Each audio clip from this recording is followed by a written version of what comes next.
All right, everyone. Hello. Thank you all so much for joining us today to learn more about the Student Volunteer Program at SC20. My name is Ashley Barker, and I'm a volunteer with the SC Conference as the chair of the Student Volunteer Committee. By day, I work at Oak Ridge National Laboratory in the area of supercomputing and help support Summit, which is, as you probably know, the fastest supercomputer in the world at the moment. There are several of the Student Volunteer Committee's members here with us today. It takes a village to put on this program, and I'd like to recognize their contributions. Jade Lofstead, Carly Harrod, Alana Romanella, Jeanette Tillotson, and Krista Carlson make up this committee and are working very hard to make the Student Volunteers Program the best it can be in SC20. So like I said, today I'm going to give you a brief overview of the Student Volunteers Program, give you a chance to hear from a small number of our past volunteers who I very much appreciate joining us today. And then we'll open the floor to questions. Then at 12:30, Carly's going to take over to talk more specifically about the Student Lead Volunteer Program.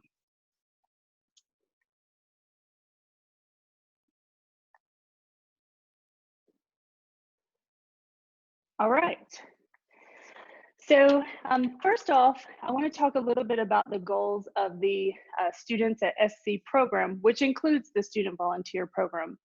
So first, we want to educate students and develop future professionals in HPC. This education, of course, includes HPC, but we also work to bring you opportunities to help in areas like soft skills that are really important tools and can help differentiate you with potential employers. Next, we want to provide students with networking opportunities so you can meet others in your field and use this community to help you further your education and find your next internship, your next postdoc position, or a full-time job. We also want to increase the diversity of the HPC community. I first started attending SC many moons ago, more moons than I will care to admit. And I remember when I first started coming to the conference, there were so few women in the large sea of people. And now I find as I go to this conference that that is not the case. I'm finding more and more people like me at the conference, and I want everyone to be able to experience that. Finally, we wish to share with you the excitement and enthusiasm for HPC with all of you to build awareness of how important and groundbreaking this branch of science and research can be. So what exactly does a student volunteer do? Student volunteers play a really important key role in supporting conference attendees and the conference overall by helping with the administration of the conference. We accept a large number of students, both domestic and international, with the goal of welcoming new members into the HPC community. And there are 4 specific student volunteer roles.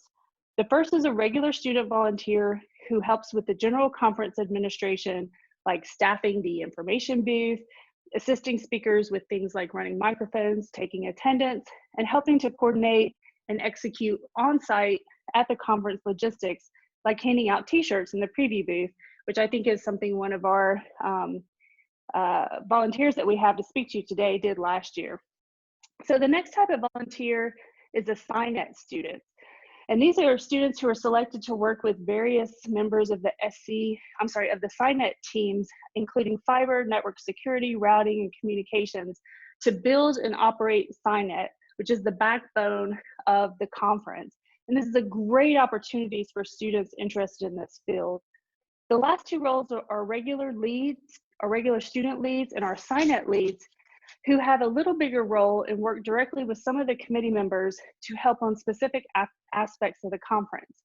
If this is something of interest, please stick around for Carly's presentation happening in about 30 minutes, where she'll deep dive more into the leads program. Before SC occurs, we will release all the shifts that students can sign up for and encourage students to choose shifts that suit your interests, like volunteering to work a tutorial run by a company where you'd like to work one day.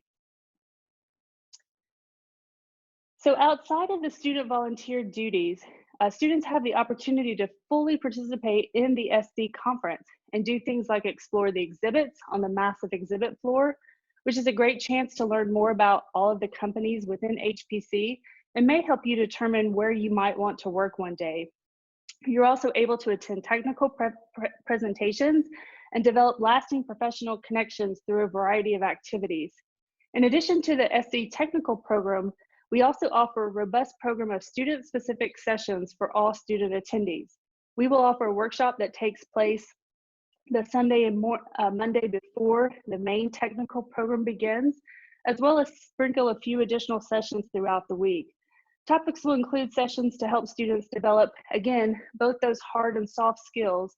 And again, those soft skills are really important and can be a game changer and really help differentiate you when you go for your interviews or when you become a member of a large team. So these sessions would include things like how you can communicate your research, overcoming challenges in schools, the variety of careers at HPC, as well as help you with your resume building. We also hope to offer several beginning level technical sessions. In addition, student volunteers are given the opportunity to participate in a career fair where they can meet face-to-face with potential employers, including industry, academia, and national laboratories. You can also participate in mentoring and networking activities, which are a great opportunity to meet with some of the leading experts in the field. So needless to say, this program is a great way to attend the conference at a reduced rate, learn new things, and meet people who you may stay connected with throughout your career. And last, student volunteers are given the opportunity to participate in additional events that are only open to our students at SC program members, including student volunteers. All right, so what is required of a student volunteer? If you are chosen as a regular student volunteer, you will work approximately 15 to 20 hours for the conference on a variety of tasks, kind of the ones I've already mentioned, to help the conference run smoothly. Prior to the conference, as I've already mentioned, you'll be able to choose the duties that you wish to help with. You might not get everything you want, but in general, we end up with a really good balance of responsibilities. Pro tip here though, early bird gets the worm, so if you were selected to be a student volunteer, we recommend you choose your shifts as soon as the schedule opens. Student volunteers must arrive before the conference and attend the entire conference. There is no exceptions to that rule. We will have an orientation session before the conference starts to help you learn the ins and outs of your assigned duties.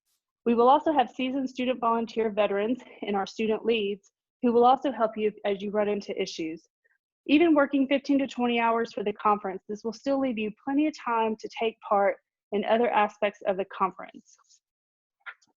It is worth mentioning that we ask more of the SINET student volunteers because SINET is such a massive undertaking. These students are required to arrive a full week early to the convention center and actually help build the fiber network on the exhibit floor and support the network during the entire conference. This is a really, really important aspect of the program. And again, if this is something of interest to you in your career, we highly recommend you check this out. Students should also be aware that they are required to pay a reduced conference fee of $150, and international students are responsible for producing their own visa. More on what costs are covered and not covered will be coming up in a future slide.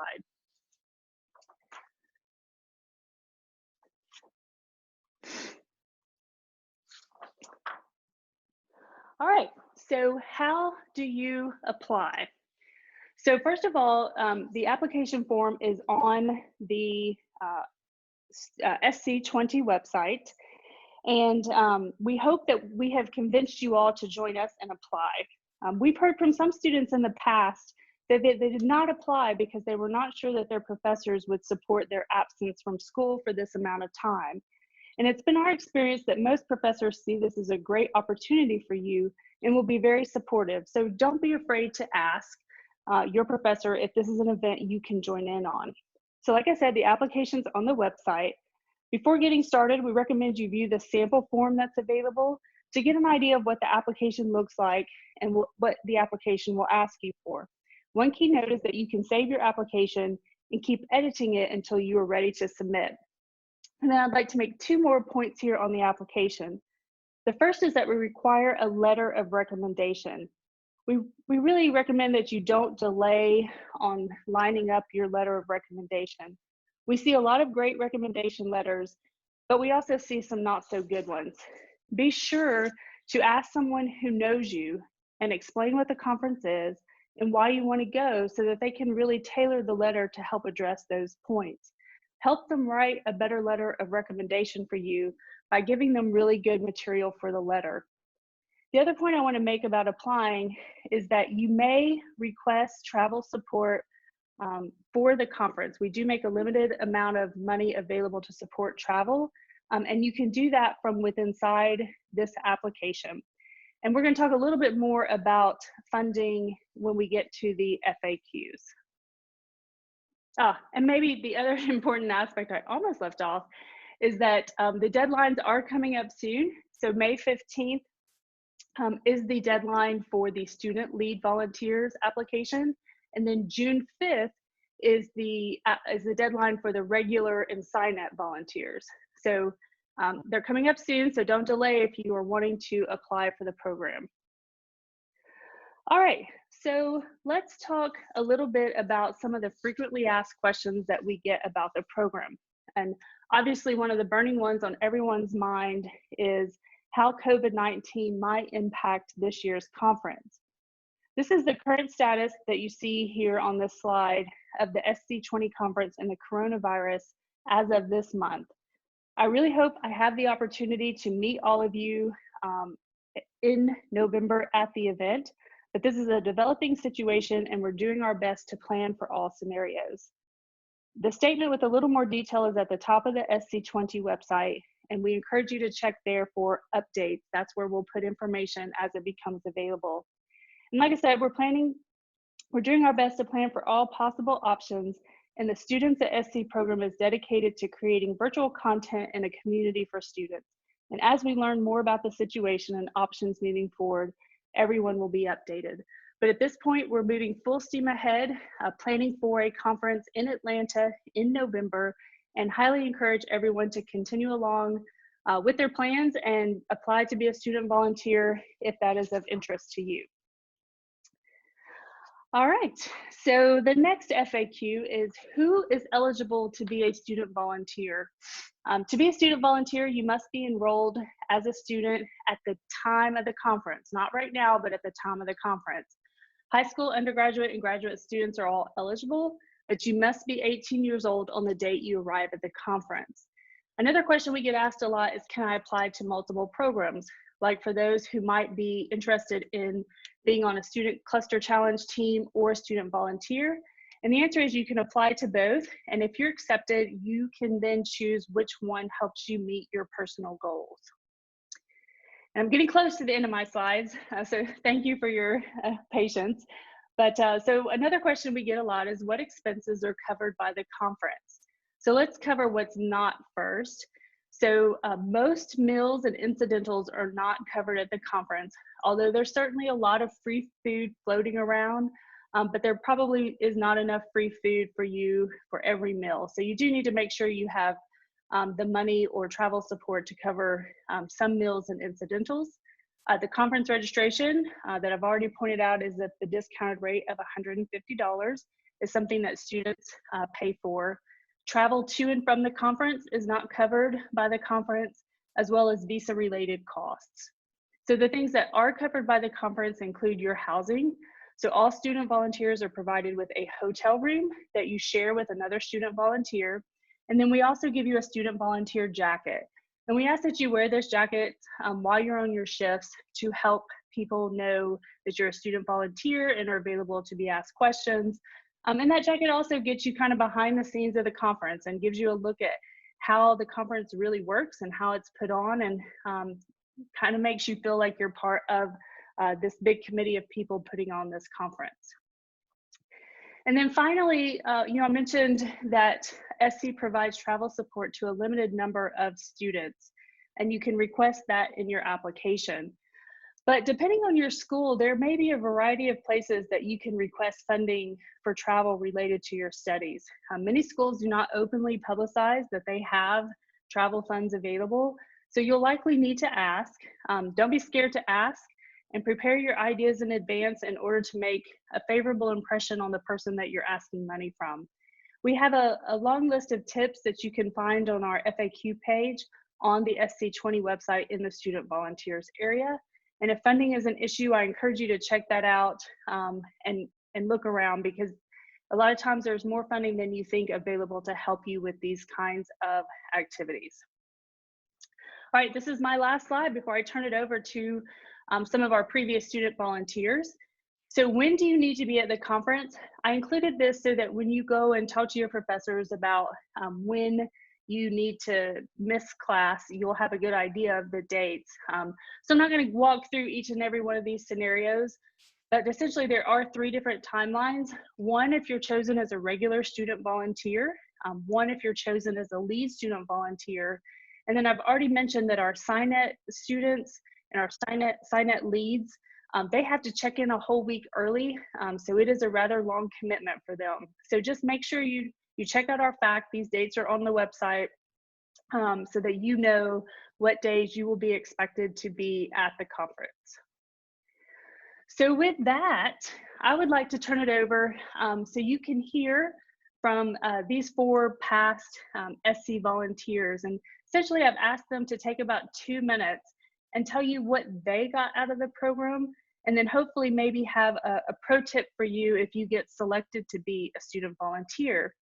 And I would like to lead off with Jean. And Jean, if you could unmute yourself. And while you're doing that, I'm just going to introduce you.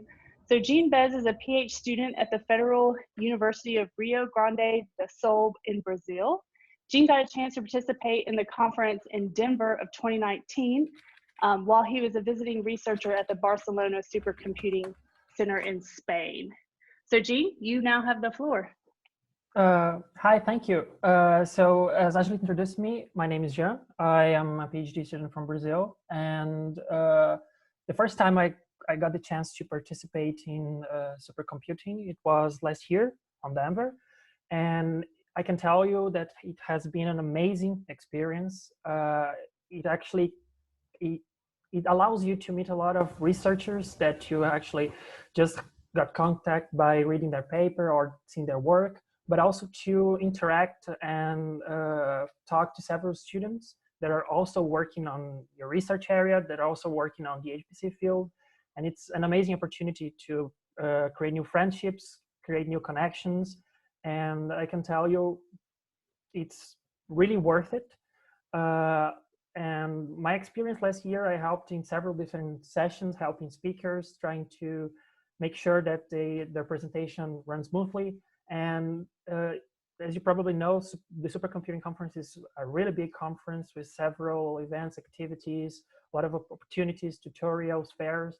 And it's really nice to being able to contribute as a student volunteer and see how this conference works, how things get around, how everyone is able to contribute a little bit to making this is a really great experience for everyone that's there. And I also want to mention that due to the student volunteer program, it allowed me to participate because regarding funds and all that kind of stuff in Brazil, it's really hard for us to get the kind of support. And I really wished I could have done that before, because I'm almost finishing my PhD. So I do strongly encourage all the students that want to participate, that do try. It's a really wonderful experience, and you'll remember it for a long time. So I think that's mainly it that I wanted to share. Thank you. Thank you, Jean, so much.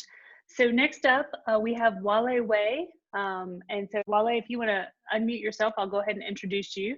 So Wale served as a SciNet student volunteer in 2019 and a regular volunteer in 2018. He will receive his master's in computer science from LSU this month. Yay, congratulations. And continue as a doctoral candidate at LSU in the fall. He's a software engineering researcher developing and implementing parallel algorithms for HPC applications, and currently working on a physics simulation project funded through ORNL. Woohoo! So anyway, Wale, the floor is yours. So I'm Whaley. So I was with the SciNet 2019 and regular volunteer 2018. I would like to highlight 2 points that I gained from the student volunteer program. One is that you have more access to the educational resources. The second one is you have more networking opportunities with your peers. For the first one, because the student volunteer program gives you a reduced registration fees, so it basically means you have more access to the conference workshop and tutorials and those talks you are interested in that are happening in your field. And you can just walk into the door and then to talk with the talk representative, and they possibly from the university or national labs or even industrial. Because for the regular conference attendee, they probably need to pay separate registration fees for different sections if they want to. So you would check out the student volunteer program to take advantage of it. You will have more and almost free educational resources you could have. And the second one is over the SC week, you will meet more than 100 student volunteers, and possibly you will work with 1,000 of them, and you will work on the same section or hang out together, and you will build up long-lasting friendships. That's really amazing experience. I would recommend. So, and also if you want to check out the SciNet volunteer program, feel free to do so. It doesn't really allow you have the previous networking experience, but over the 2 weeks, you will learn tons of knowledge of it. That's like beyond what you can learn from schools and even in the real world. So yeah, that's my sharing. Thank you so much. So next up, we have Barak Aksar. I'll go ahead and introduce you, Barak, if you want to unmute yourself. Barak is a second-year computer engineering PhD student at Boston University and developing machine learning-based frameworks to optimize HPC systems performance. Barak attended his first SC last year as a student volunteer and as a poster presenter. Yeah, thank you, Ashley, for the introduction. Hey, everyone. So let me quickly share my last year's experience about SC. So actually, I participated like tons of different jobs when I was volunteering there. Like I was generally spending my time in the main information booth and like these kind of places, and joined a couple of tutorial sessions. And it was like an incredibly fun, and at the same time, it was really great to help people like in that kind of a really chaotic environment, especially in the first day. It was really, really great experience, and I really made tons of friends there. And we are still in contact with them, and I think it's a great thing, so you can catch up with what they were researching and like maybe some possible collaborations.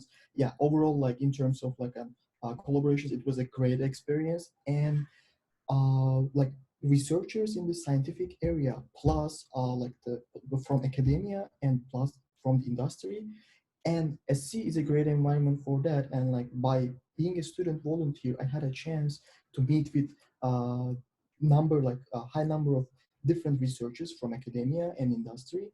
And as I said, I wish I knew that before. Even though I'm in the beginning of my PhD, I would consider like attending every year. It might be as a student volunteer or lead volunteer, but overall that experience was great and made a bunch of friends and get a really, really good head start of my research, because I had a chance to see like I had a chance to have a broad view of the field and what people currently doing in the HPC domain. Overall, yeah, it was really great experience for me, and I'm considering to apply again. Yeah, thank you. Thank you. And then I'll turn it over to our last student volunteer. She's probably the veteran in this crew. Christine, if you want to unmute yourself, I'll go ahead and introduce you. So Christine Harvey was a student volunteer at SC11 and then a SciNet student volunteer on the wireless team in SC12. Currently, Christine is a lead high performance and analytic computing engineer at the MITRE Corporation, which is a collection of federally funded research and development centers. Christine is also the chair of our Students at SC program for SC20, and she is responsible along with her team for bringing you the full SC20 program this year for the students at SC. So Christine, I'll turn it over to you. All right, thank you, Ashley. Thanks for having me. So I got a lot out of my SC experience, and there's a reason why I'm still involved with the conference a little more than a decade later. So the picture of me on the slide is actually at SC11 when I was a student volunteer, and that was like this little kiosk they had representing IBM's Watson, and I was so excited to take a picture with it. I think I actually forgot to do the question we were all allowed to do. So the SCE conference has been a huge part of my life for, over 10 years now. So when I first attended as a student volunteer in SC11, I was able to find a fellowship with the Open Science Data Cloud, and that allowed me to travel to the University of Edinburgh and the University of Amsterdam. So I got to spend 2 summers abroad at no charge to me out of the SC conference. Having that and then the student volunteer experience on my resume really helped me stand out, which was a great highlight for the resume overall. And when I was applying for full-time roles and finishing my master's, it was a really great distinguishing feature to have that I had gone to this conference and had a volunteer role. My student volunteer participation also, it was a good experience going to the conference. I'd never been to the conference before. I'd never been to any conference. The first time I actually was ever on a plane was when I went to SC10 in New Orleans, and I just went with my professor, and I was so excited to come back. I applied as a student volunteer. I learned a lot attending the conference, and then my SC volunteer participation has also led to a lot of incredible friendships. I think everyone's really mentioned this so far, but you just meet all these amazing people that you wouldn't have met if you didn't go to the conference. So kind of like Ashley said too, I don't know a lot of women in HPC, and all of the ones that I do know, I know through the SC conference. And I even have plans to go to Germany this summer for a friend's wedding who I actually met when I was a SciNet student volunteer. So the SC conference has had a huge impact on my, personal and professional life. Thank you very much, Christine. So with that concludes our formal presentation. We believe that this is a great experience and highly encourage everyone to apply. And I'm happy to open the floor and take any questions you might have. Just a reminder, after we're done here, Carly Harrod is going to give you a deep dive into the lead volunteer role at SC. So if you're interested in that, please stay with us. Otherwise, I'm going to stop talking and see if you have any questions for us.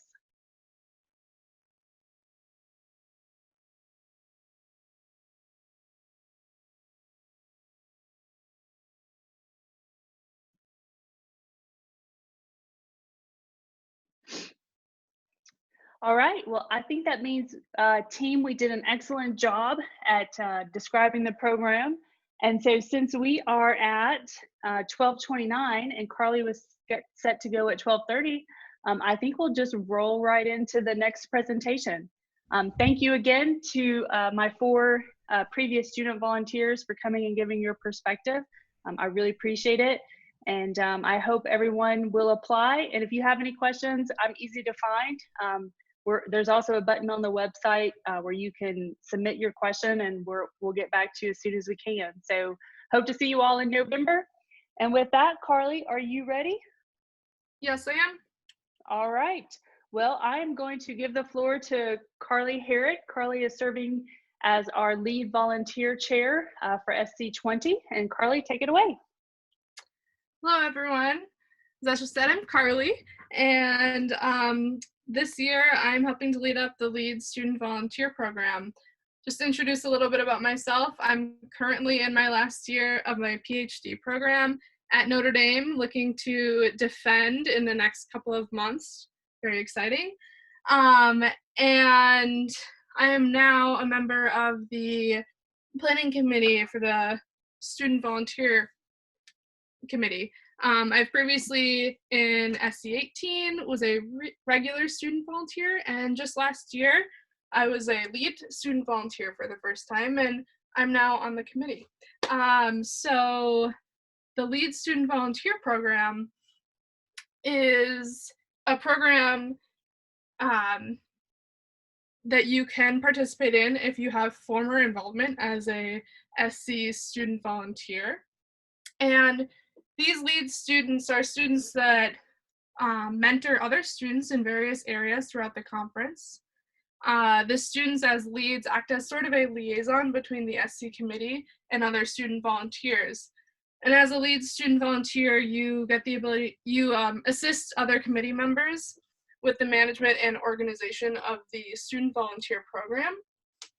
And lead student volunteers are also part of the selection process for the regular student volunteer program, and they're also play a key role in mentoring these new students. The lead student volunteer program is really a fantastic opportunity to strengthen your leadership skills. And it also shows really well on your CV when you're applying to internships and other professional positions. Finally, the LEAD program is just an excellent opportunity for students who are really interested in joining one of the SC planning committees. And, you know, I would say my experience in SC is a great example of that, with going from a regular student volunteer one year, a lead student volunteer the next, and now I'm able to be a part of the committee, and that all of being able to be a part of the committee I was able to do through my experience at SC.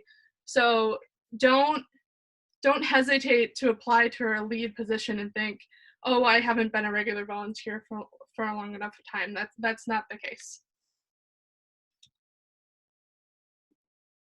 So if we think about how the lead student volunteer program differs from regular student volunteers, logistically, there are a couple examples.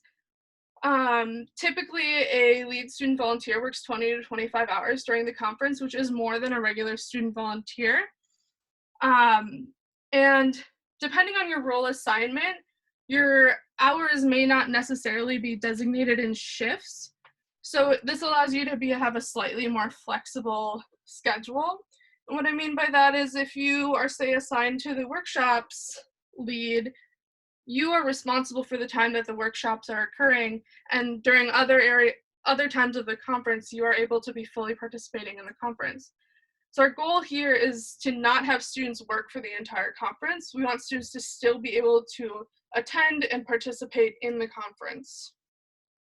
Prior to the conference, there are a couple other differences between leads and regular student volunteers. Lead student volunteers leading up to the conference participated in a couple of virtual meetings that really explain what the LEAD program is and help to set up the leads to be successful once the program starts. Additionally, one of the main differences is that lead student volunteers are able to be a part of the committee meetings for their specific area leading up to the conference. And then as well, the leads are also part of the review and selection process for the regular student volunteer applicants. Finally, another difference between leads and regulars is that leads arrive the Friday before SC20 and depart the Saturday after. So if we look at the full timeline of the conference, if we go to the next slide, we'll see that the conference runs from the 15th to the 20th.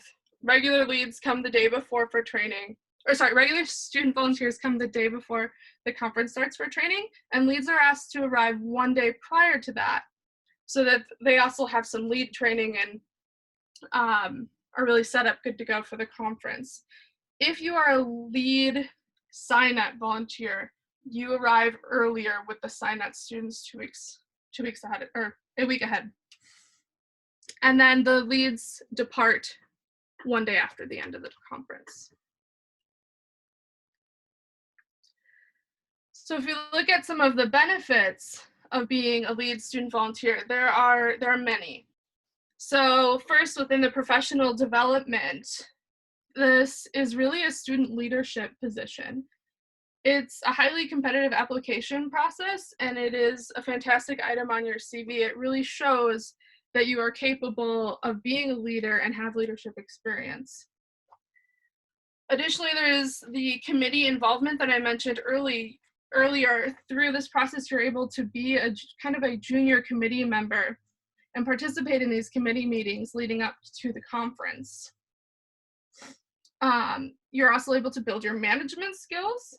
And as a lead student volunteer, you're responsible for ensuring that the student volunteers in your assigned areas are really getting to their positions, doing what they are responsible for, and you will also be responsible for delegating tasks to regular student volunteers when necessary.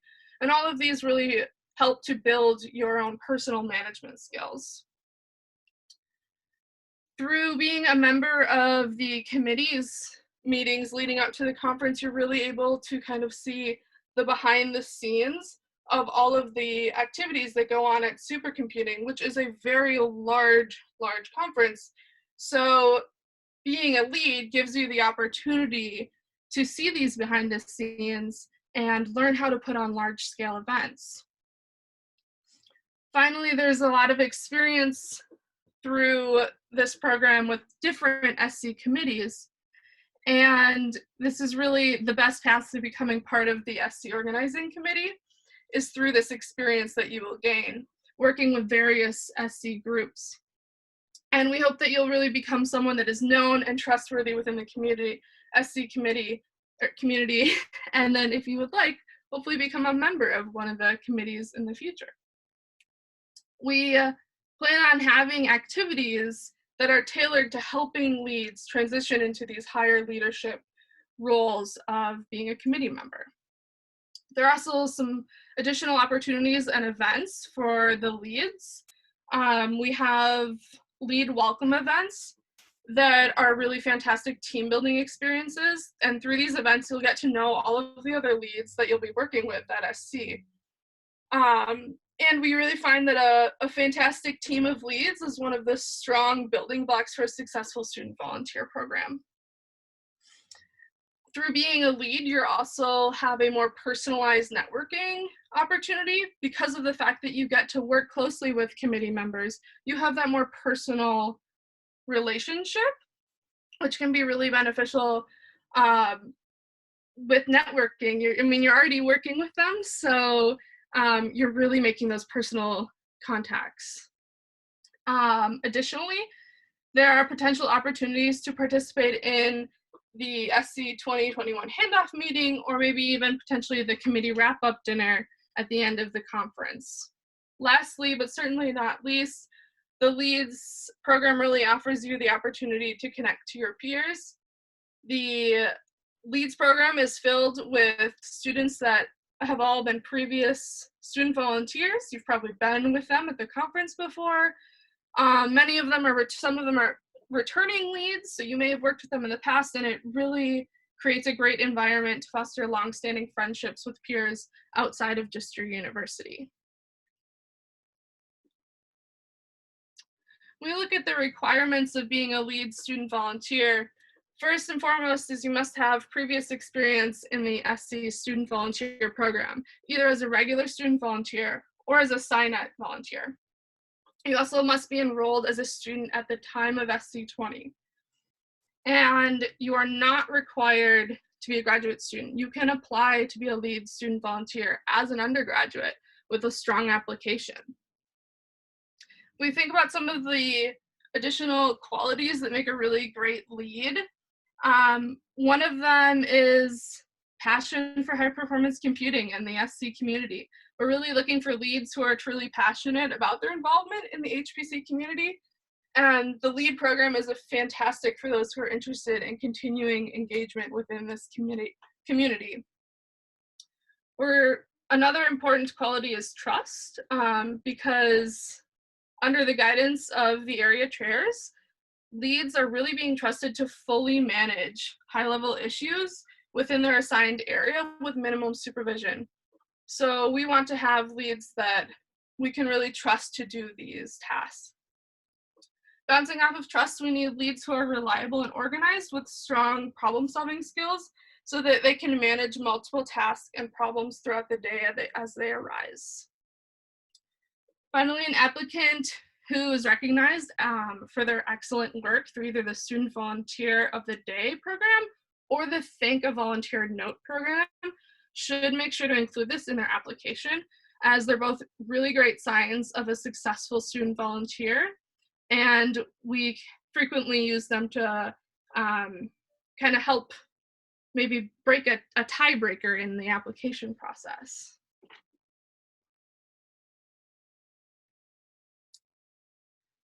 So at SC 20, we have 22 lead roles. Of these 22 lead roles, we have 2 roles for SciNet leads and 20 other roles. And there are descriptions of all of these roles on the SC 20 website. So I would encourage you to go to the website and read about some of these roles to kind of see what areas you might want to work in. In the application process, you're able to specify some preferences.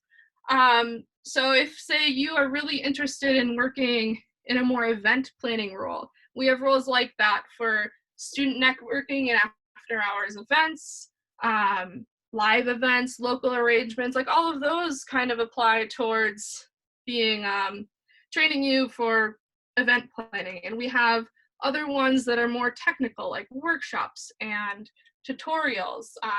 Other ones you work more one-on-one with students, like say the students at SC operations or student headquarters. They're really all across the board, and each of them can really help you tailor to maybe one of your career goals.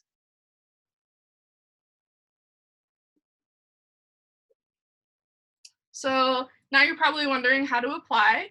The application for the Lead Student Volunteer Program is the same requirements and process as the regular student volunteers. So just as Ashley had said, you can view a sample form online, and I would encourage you to look over that and see the questions and maybe write up your responses, and then head over to the SC submissions website to start your application, and know that you can start that application and save your status throughout the process, so you don't need to do it all in one sitting. But what we're looking for is just some background information, a motivational statement, letters of recommendation, and then for leads specifically, we have specific questions for what motivates you to be a lead and what is your experience at the SC program. And then if you would like to be a SciNet lead student volunteer, there are actually additional questions about your SciNet student volunteer involvement. Finally, through this process, you can fill out optional travel support requests. And the deadline is coming up. It is next Friday, May 15th. So I really encourage you to get started on this if it's something that you are interested in. And to trail back a little bit, that's in a week. And if you haven't yet started this, I would encourage you to reach out to your professors, to your advisors, to maybe other contacts that you are thinking of for a letter of recommendation. Reach out to them now and say, hey, I want to be involved in this really awesome program. Would you be willing to be a letter of recommendation writer for me? And let them know a little bit about the program and about yourself so that they can really write a great letter of recommendation for you. Finally, coronavirus on everyone's mind. This is our coronavirus policy as of April 2020. And really what it gets down to is that we are investigating options for sharing content virtually, and we are looking forward to seeing everyone at SC20 in November. So we really want you to apply now. We're still planning for this conference to occur, and we would like you to encourage you to apply, and don't be afraid that it might affect your plans.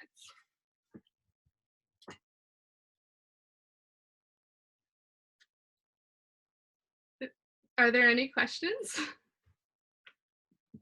Thank you, Carly. That was a great presentation. So now we'll open the floor again, and if we have any questions, we'll be happy to address them. If not, we'll just wish you a happy Friday. But I will pause for a minute and see if anybody has a question.